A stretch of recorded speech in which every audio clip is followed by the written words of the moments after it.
Puji Tuhan, shalom. Minggu ini adalah minggu yang penting karena minggu ini atau hari ini kita berada di tengah-tengah tengah-tengah perayaan orang percaya, yaitu dari kematian Yesus, kebangkitan Yesus, dan kenaikan Yesus ke sorga. Tokoh-tokoh dunia yang sangat terkenal mereka punya hari kelahiran. Tokoh-tokoh yang paling terkenal di seluruh dunia mereka punya hari kematian. Tapi tidak satu pun yang punya hari kebangkitan, saudara. Apalagi naik ke sorga, nggak ada. Cuma Yesus. Tepuk tangan dong buat Tuhan Yesus. Haleluya. Oleh sebab itu hari ini kita akan belajar bersama-sama supaya kita bisa memahami pikiran Kristus. Ya, supaya kita bisa memahami pikiran Kristus, sebab pada waktu itu Yesus memberitahukan kepada murid-muridnya rencana dia sesungguhnya untuk apa datang ke dunia ini.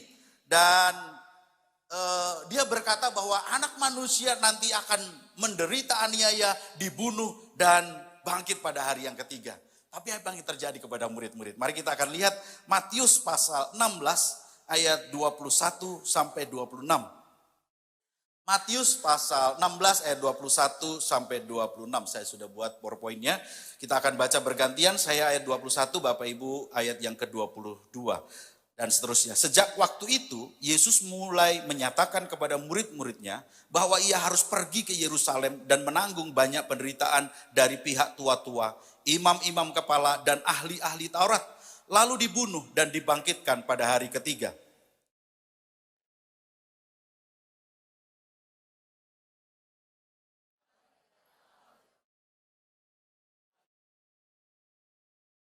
Ayat 23, maka Yesus berpaling dan berkata kepada Petrus, "Enyahlah iblis, engkau suatu batu sandungan bagiku, sebab engkau bukan memikirkan apa yang dipikirkan Allah, melainkan apa yang dipikirkan manusia." 24.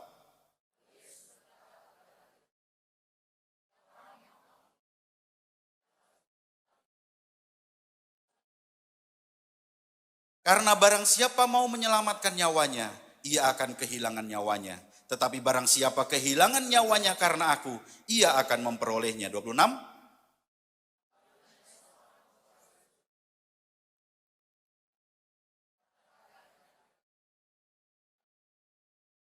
Ya, puji Tuhan, sampai situ saja. Bapak Ibu, dari pembacaan atau perenungan yang saya renungkan, ada beberapa kejadian menarik. Sebenarnya saya tulis dua saja. Ada kejadian menurut saya peristiwa yang menarik dari kisah ini. Dikatakan bahwa ada reaksi Petrus yang menegur Yesus, yang memberitahukan, Yesus kan memberitahu rencananya bahwa ia akan menderita, dia akan dibunuh, tetapi kemudian Petrus menarik Yesus, saudara.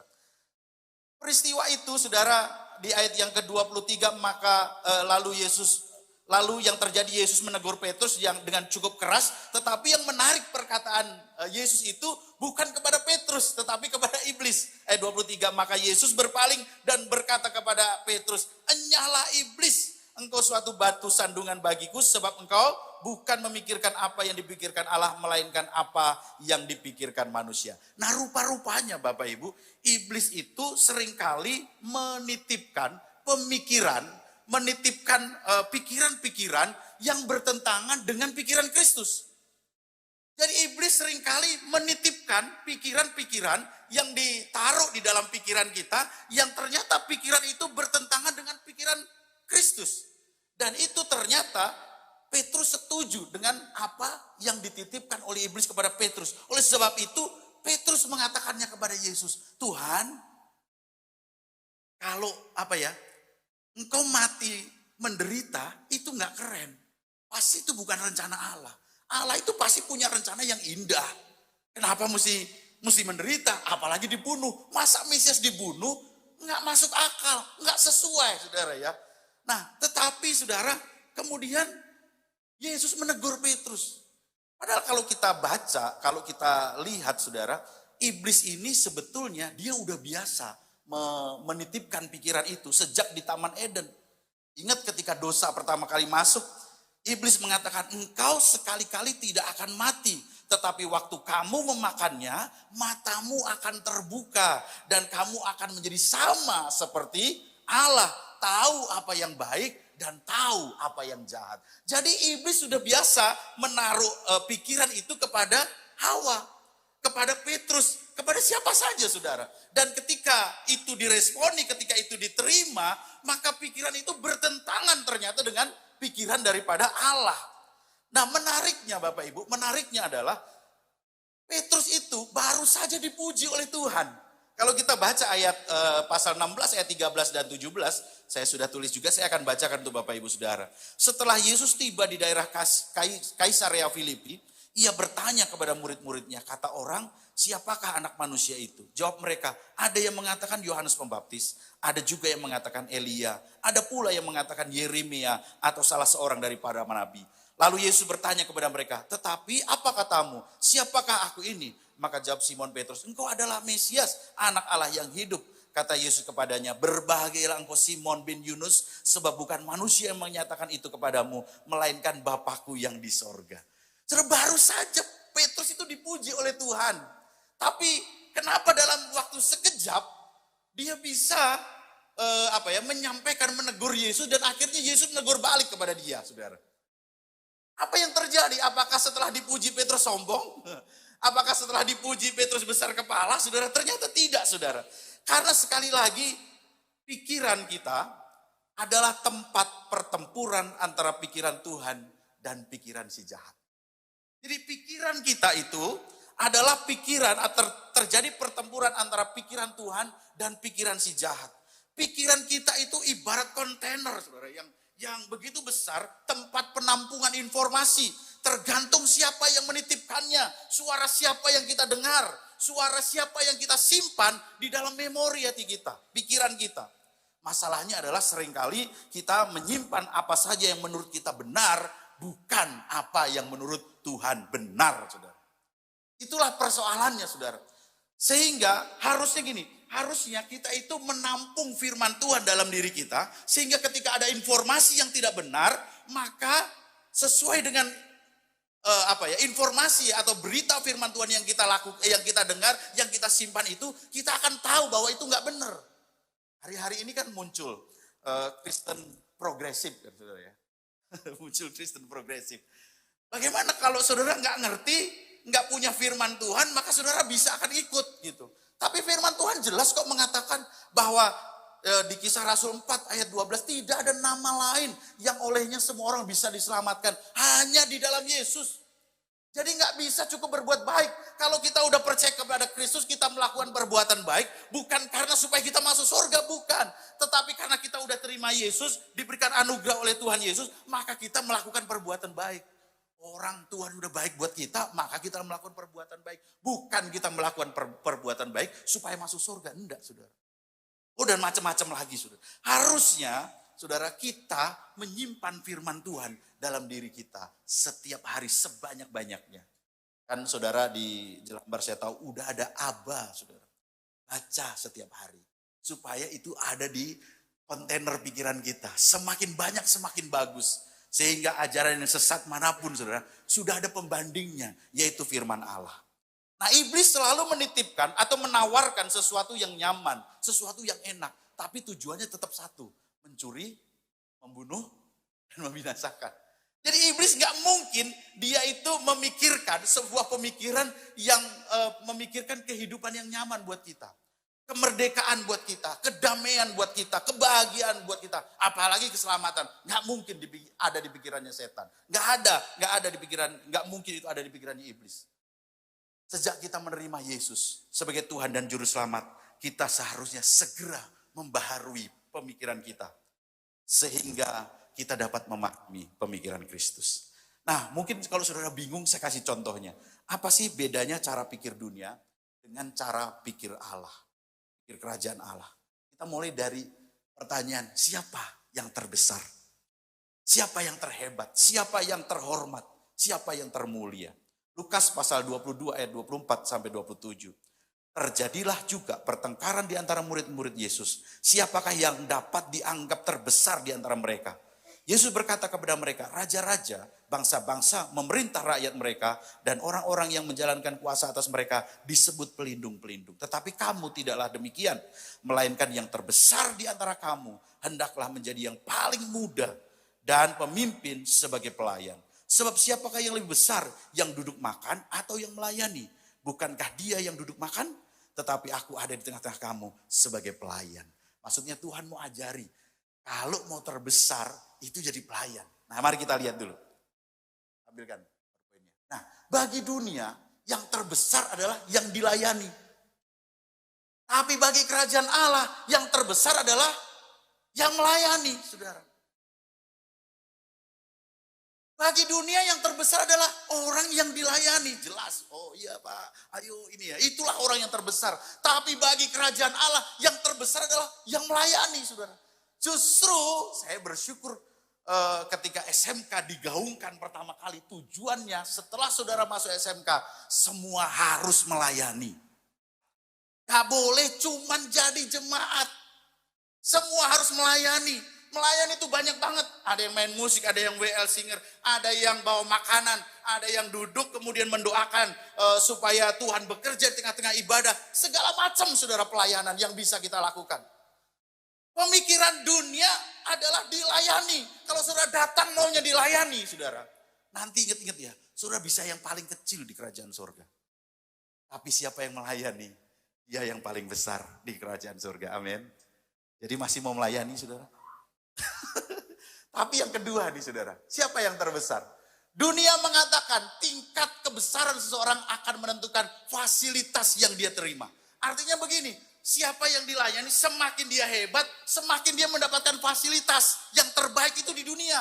Tetapi bagi kerajaan Allah yang terbesar adalah yang paling banyak berkorban, yang paling banyak memberi. Sedikit yang amin. Saudara, karena yang terbesar adalah yang paling banyak memberi, yang paling banyak berkorban.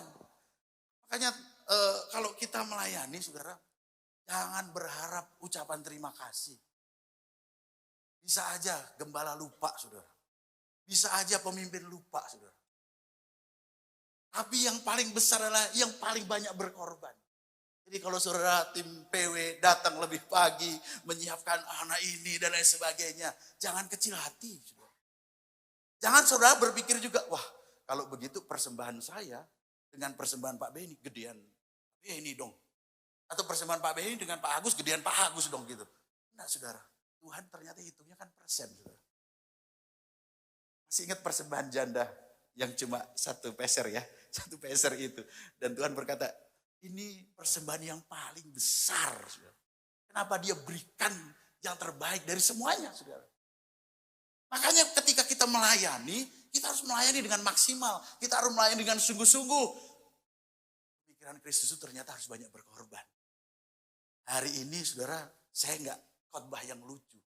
Hari ini saya khotbah yang serius. Tapi ini pasti enggak banyak didengar, saudara. Bicara kemenangan, saudara. Ini pemikiran dunia, bicara tentang kemenangan. Mari kita lihat. Kejadian 13 ayat 9 sampai 11. Bukankah seluruh negeri ini terbuka untuk engkau? Baiklah pisahkanlah dirimu daripadaku. Jika engkau ke kiri, maka aku ke kanan. Jika engkau ke kanan, maka aku ke kiri. Lalu Lot melayangkan pandangannya dan dilihatnya bahwa seluruh lembah Yordan banyak airnya seperti taman Tuhan. Seperti tanah Mesir sampai ke Zoar. Hal itu terjadi sebelum Tuhan memusnahkan Sodom dan Gomora. Sebab itu Lot memilih baginya seluruh lembah Yordan itu. Lalu ia berangkat ke sebelah timur dan mereka berpisah. Oke, tampilkan. Bagi dunia kemenangan itu adalah tidak boleh mengalah. Bagi dunia orang yang mengalah itu bodoh, saudara. Abraham kan paman, saudara. Sedangkan Lot itu kan ponakan, saudara. Idealnya yang benar itu paman dulu yang milih, masa ponakan dulu? Ini ponakan gak tahu diri. Tapi pemikiran dunia memang begitu. Kalau kamu ngalah, kamu bodoh.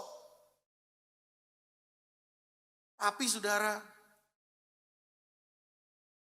kita lihat ya, pemenangnya ternyata adalah bukanlah orang yang,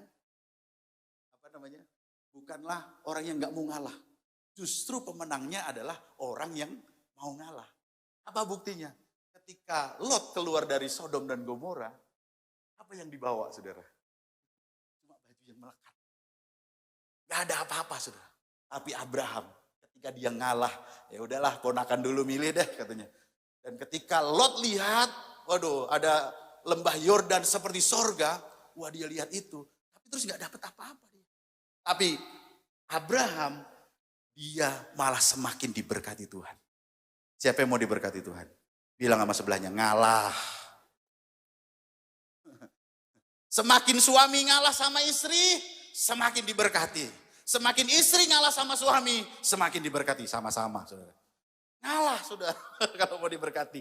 Yang kedua, pemikiran dunia. Dunia mengatakan ini, tanah yang baik, bak surga, itu akan mendatangkan berkat baginya. Tapi pemikiran kerajaan Allah, bahwa yang memberkati itu bukan tanahnya. Yang memberkati itu adalah Tuhannya, sumbernya, Tuhannya itulah berkatnya. Jadi mau ditaruh dimanapun, mau tanah kering model apapun, pekerjaan yang bagaimanapun juga, kalau Tuhan mau berkati, gak ada yang bisa menutup. Yang penting bukan tanahnya, bukan posisinya, bukan kotanya, bukan lain sebagainya, bukan. Tapi yang paling penting adalah Tuhannya, sumber berkat. Nah, yang terakhir, bahwa bagi dunia yang namanya berkemenangan itu tambah harta, tambah tahta, ya, tambah apa lagi? Rumah, tambah kendaraan, tambah aset dan lain sebagainya. Tapi bagi kerajaan Allah, pemenang adalah semakin menjadi serupa Kristus. Mungkin saudara nggak kaya, tapi kalau sudah semakin serupa Kristus, itu yang dikehendaki Tuhan. Itulah pemikiran Tuhan. Nah, itu yang pertama, saudara. Jadi yang pertama, bagaimana Petrus ternyata menegur Yesus dan rupa-rupanya Petrus itu dititipi pikiran dari si jahat. Bukan karena dia sombong, bukan karena dia tinggi hati. Dia mengizinkan dirinya dititipi oleh pikiran dari si jahat. Saudara, kita mesti hati-hati. Iblis sedang bekerja gencar, saudara. Saya berharap kita semua tidak dititipi oleh pemikiran si jahat yang berlawanan dengan pemikirannya Tuhan. Yang kedua, setelah Yesus menegur Petrus, Yesus mengatakan kepada semua muridnya, ayat 24. Lalu Yesus berkata kepada muridnya, setiap orang yang mau mengikut aku, ia harus, apa saudara? Menyangkal dirinya, memikul salibnya, dan mengikut aku. Saudara, perkataan Yesus yang ini kurang dibahas di gereja. Karena kedengarannya memang sudah tidak enak, saudara ya. Betul tidak, saudara? Dan kalau di zaman yang modern, zaman YouTube, saudara, saya pastikan view-nya sedikit, saudara. Yang mendengarkan pasti juga akan sedikit. Karena nggak populer. Yang populer adalah bagaimana bisa keluar dari jerat hutang. Kalau khotbah yang ini kurang menyenangkan, saudara. Tetapi saudara, sesungguhnya firman Tuhan memberikan kita kunci kehidupan yang lebih baik. Bukan hal yang sifatnya sementara, tapi firman Tuhan pasti sifatnya kekal, saudara. Dan itu berarti bahwa penderitaan kita itu penuh dengan tujuan dan kegunaan. Memang tidak populer khotbah ini, saudara, tentang penderitaan, tetapi saudara, ini harus disampaikan. Itulah realitas kehidupan, saudara. Bahwa hidup gak selalu mulus. Hidup gak selalu baik. Hidup gak selalu menyenangkan. Tetapi kalaupun kita menghadapi sesuatu yang tidak menyenangkan, pasti ada tujuan dan rencana Tuhan. Saudara, saya harus berdiri dan sedikit tersenyum kepada saudara. Karena pada saat mubes, ada satu pendeta, dia bertanya kepada saya. Terus, saya mau tanya sekarang. Baru kali ini saya mau nanya. Karena waktu saya lihat anakmu meninggal, dan itu kan anak laki-laki katanya. Saya lihat kamu tidak terlalu sedih, kamu tidak terlalu nangis gimana katanya kan. Walaupun itu anak laki-laki. Saya bilang, siapa yang gak sedih? Saya bilang gitu. Semua kehilangan pasti sedih. Tapi saya bilang begini, saya itu mulai mengerti pemikiran Tuhan ketika anak saya sudah meninggal, saya panggil dokter, kemudian dipompa sudah dadanya begitu.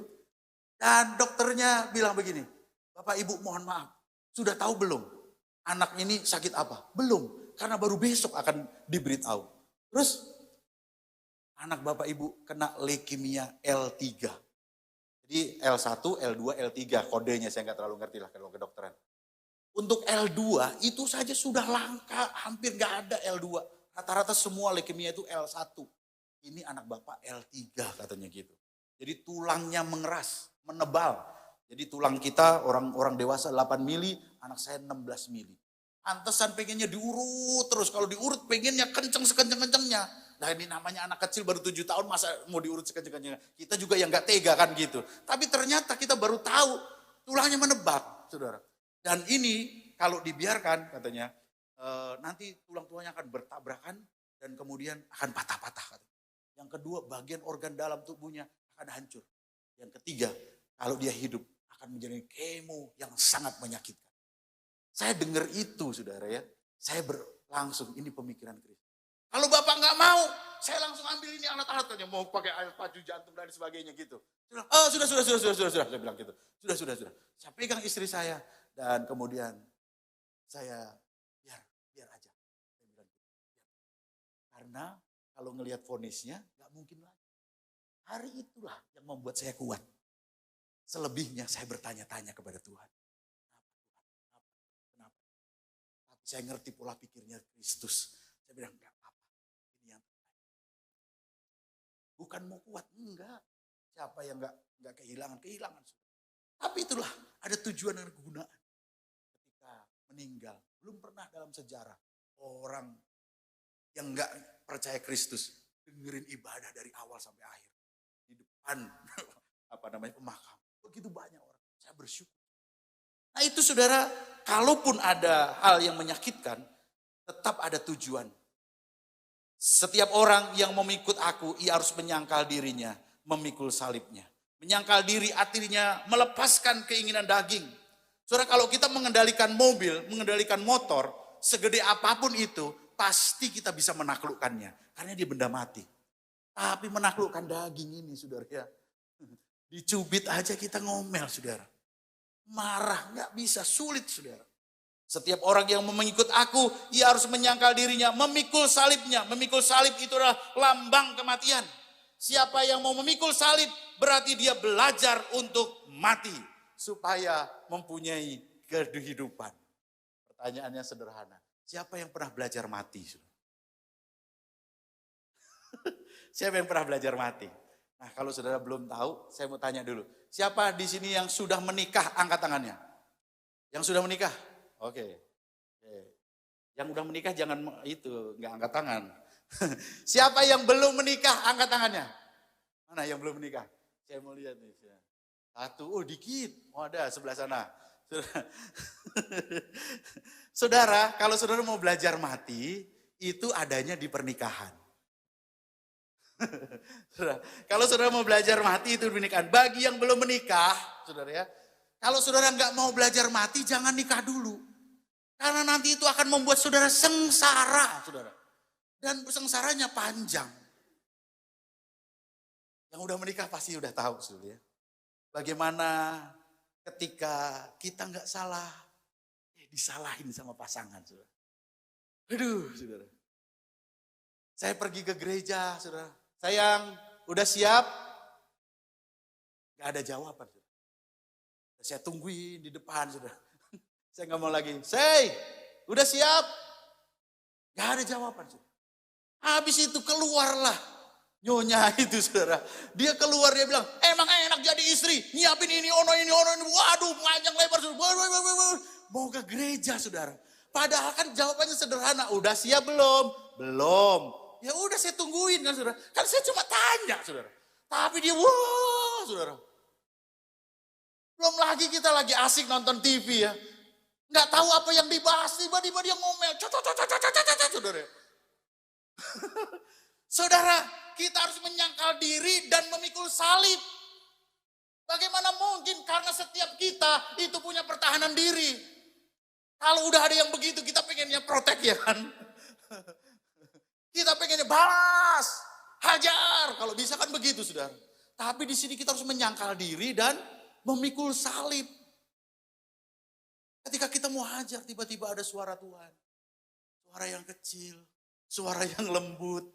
Dia bilang, tahan. Udah gak sabar, udah pengen ngomong, sabar katanya. Kalau pakai bahasa Jawa, yang waras ngalah. Kita terus dengerin suara yang lembut, yang kecil, sayup-sayup itu kita dengerin. Ya kan? Tulus, istrimu tidak tahu apa yang kamu lakukan, apa yang dia lakukan, kira-kira gitu ya. Dia tidak mengerti apa yang dia katakan. Jadi saudara, kita harus mengampuni. Walaupun kita pengen balas, walaupun kita pengen labrak saudara ya. Tapi kita harus tahan, kita harus mati saudara. Susah, menyakitkan. Sampai hati saudara. Ini lo pikul salib saudara, nggak gampang. Siapa yang bilang gampang saudara? Makanya yang belum siap mati jangan nikah dulu. Karena kita akan menghadapi sesuatu yang berbeda saudara. Memang berat, pikul salib itu pegel ya, capek saudara. Tetapi saudara, kita harus melakukannya. Kalau saudara mendengarkan suara Tuhan, maka pernikahanmu akan terkontrol dengan baik. Tapi kalau saudara nggak dengarkan suara Tuhan, maka pernikahanmu akan hancur saudara. Nah inilah tujuannya saudara. Dalam pernikahan itu kita harus mati supaya pernikahan kita hidup. Kita harus mematikan kedagingan kita harus mematikan memikul salib supaya pernikahan hidup. Sama seperti kita ini berenang di arus, melawan arus saudara. Melawan arus itu berenang yang sangat berat, yang sangat sulit. Tetapi orang yang berenang melawan arus itu membuktikan bahwa dia hidup. Orang yang berenang, kalau dia tidak melawan arus, cuma satu kemungkinannya, saking kecapeannya, yang kedua mati, saudara. Kalau udah mati kan ngikutin arus, saudara. Ya kan, mati itu ngikutin. Memang paling enak ngikutin arus kita. Arus dunia itu paling enak. Tubuh kita nyaman, pikiran kita itu gampang menyesuaikan diri. Untuk mengikuti arus dunia itu paling gampang. Bohong paling gampang. Apa semua paling gampang, saudara. Tapi melawan arus itu yang sulit. Itu yang berat. Benar nggak Pak Fendi? Paling berat melawan arus, saudara.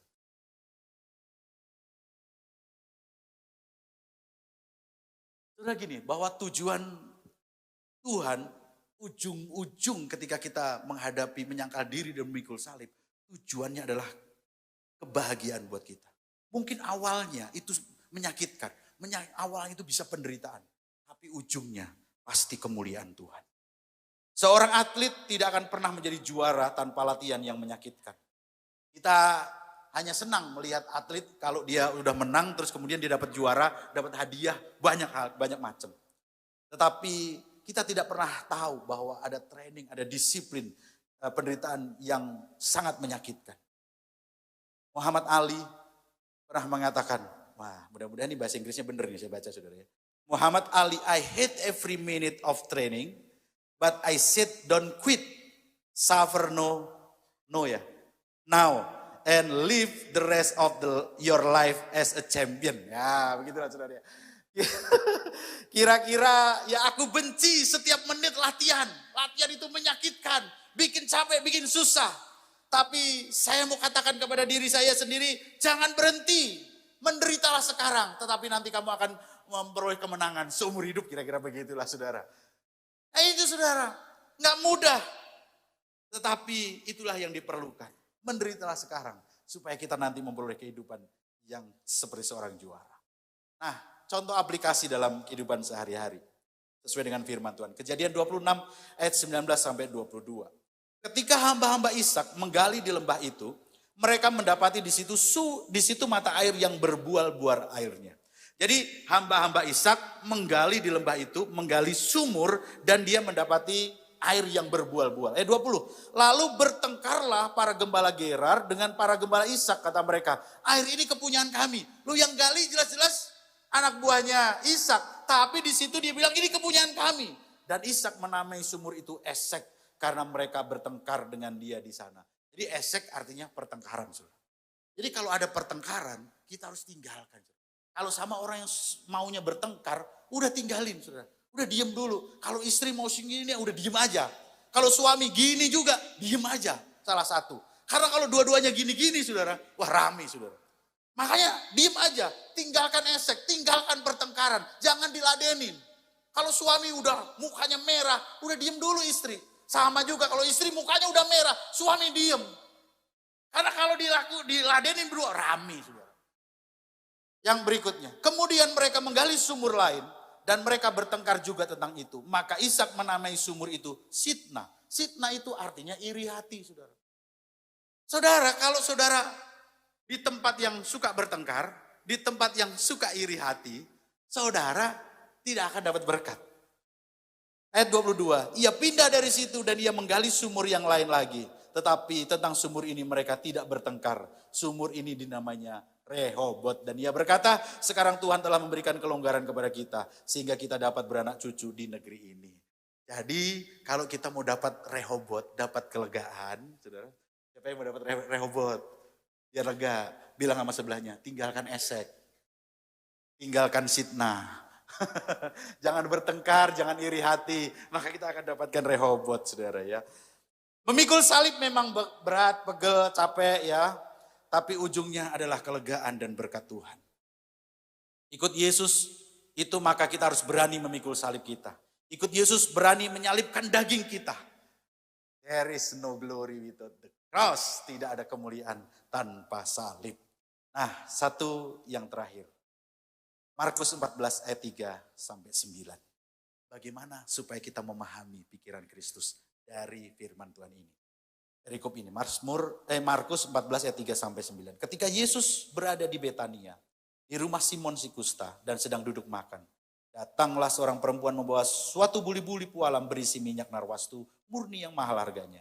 Setelah dipecahkannya leher buli-buli itu, dicurahkannya minyak itu ke atas kepala Yesus.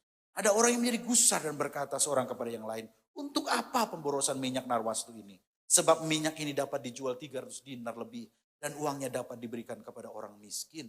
Lalu mereka memarahi perempuan itu. Tapi Yesus berkata, biarkanlah dia. Mengapa kamu menyusahkan dia? Ia telah melakukan suatu perbuatan yang baik kepadaku. Karena orang-orang miskin selalu ada padamu dan kamu dapat menolong mereka. Bila mana kamu menghendakinya, tetapi aku tidak akan selalu bersama kamu. Ia telah melakukan apa yang dapat dilakukannya. Tubuhku telah diminyakinya sebagai persiapan untuk penguburanku. Aku berkata kepadamu, sesungguhnya di mana saja Injil diberitakan di seluruh dunia, apa yang dilakukannya ini akan disebut juga untuk mengingat dia. Bagi sebagian orang, tindakan wanita itu adalah pemborosan. Karena minyak itu bisa dijual dan harganya 300 dinar itu kurang lebih gaji 1 tahun. Jadi si wanita itu bekerja 1 tahun untuk membeli minyak itu. Dan minyak itu pada waktu itu sangat penting. Kenapa? Karena bagi perempuan terutama nanti kalau dia menikah dia akan pakai minyak itu. Atau sesuatu yang sangat berharga penting ya. Ada orang tuanya meninggal atau sebagainya ya. Itu minyak itu dipakai untuk itu, saudara. Jadi minyak yang sangat mahal, minyak yang sangat berharga, saudara. Tetapi banyak orang yang menjadi gusar. Memang udah dari sononya, dari dulu kala ada aja orang yang kepo, saudara. Kalau ada orang memberi banyak ke gereja, kalau ada orang memberi banyak kepada Tuhan, orang lain jadi kepo. Buat apa? Gereja kan sudah ada mobil, buat apa kasih mobil? Mungkin saudara ya. Buat apa? Gereja kan sudah kaya, mau pembangunan saudara ya. Saudara kasih, buat apa saudara? Saudara, saya mau kasih tahu. Saya nggak yakin bahwa orang yang menegur ini lebih baik diberikan kepada orang miskin. Belum tentu orang itu suka memberi kepada orang miskin. Belum tentu. Tapi yang menarik adalah begini. Wanita itu satu-satunya yang mengerti, memahami pikiran Kristus. Apa maksudnya? Yesus sudah kasih tahu. Aku sebentar lagi akan mati. Menderita, mati. Dan bangkit pada hari yang ketiga. Murid-muridnya gak ada yang peduli. Murid-muridnya cuek, saudara. Tapi wanita itu dia mengerti. Waktu dia mengerti bahwa Yesus akan mati, saudara ya. Lalu dia, apa yang aku lakukan ya. Dari sisi uang mungkin dia nggak banyak. Tapi yang paling tepat adalah meminyaki Yesus. Jadi hanya satu wanita itulah yang memahami pikiran Kristus. Dan dia datang kepada Tuhan, dia bawa minyak itu. Yang minyak yang seharusnya dia akan nanti pada saat nanti dia menikah, saudara ya, dipakai buat pernikahan. Tapi itu semua diberikan kepada Yesus. Kenapa? Karena cuma dia yang mengerti. Makanya Yesus berkata di situ, dikatakan bahwa ia telah melakukan apa yang tidak dapat dilakukannya. Tubuhku telah diminyaki sebagai persiapan untuk penguburanku. Hanya satu orang wanita itulah yang memahami pikiran Kristus. Dia datang kepada Yesus dan dia berikan yang terbaik itu kepada Tuhan. Dan rupanya itu menyenangkan hati Tuhan. Saudara, bukan harganya yang mahal. Bukan itu poinnya. Tetapi bagaimana dia memahami pikiran Kristus. Kalau kita memahami pikiran Kristus, ibadah ini bukan kewajiban. Yang setuju bilang amin. Ibadah ini karena kita mengasihi Tuhan. Kalau saudara mengasihi Tuhan, saudara datang tidak terlambat. Amin. Kalau saudara mengasihi Tuhan, yang melayani Tuhan, melayani dengan sungguh-sungguh. Amin. Saudara, ini loh saudara. Ketika kita memahami pikiran Kristus, maka kita nggak berfokus kepada dunia lagi. Tetapi kita memikirkan apa yang dipikirkan oleh Allah. Jadi kita nggak hidup bagi diri kita sendiri, kita nggak hidup bagi dunia, tapi bagaimana hidup kita menyenangkan hati Tuhan. Sesuai dengan bidang pekerjaan, usaha saudara, dan di lingkungan saudara masing-masing. Itu loh bagaimana kita berkenan dan menyenangkan hati Tuhan.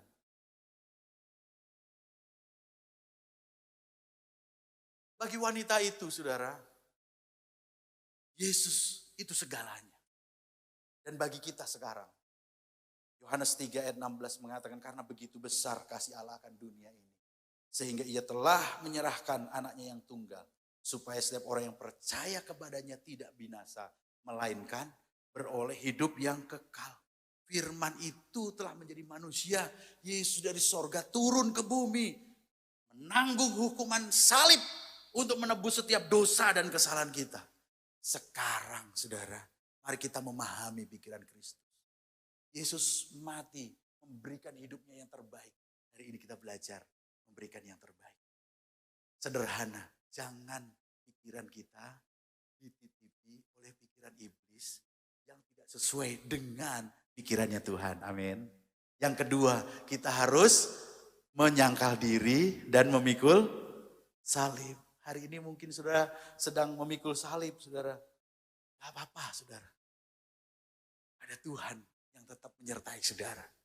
Mungkin saudara bergumul, sakit penyakit, keuangan, keluarga, dan lain sebagainya. Tuhan gak pernah meninggalkan saudara. Galatia 5 ayat 16-17, pemain musik boleh maju ke depan. Maksudku ialah hiduplah oleh roh, maka kamu tidak akan menuruti keinginan daging. Sebab keinginan daging berlawanan dengan keinginan roh.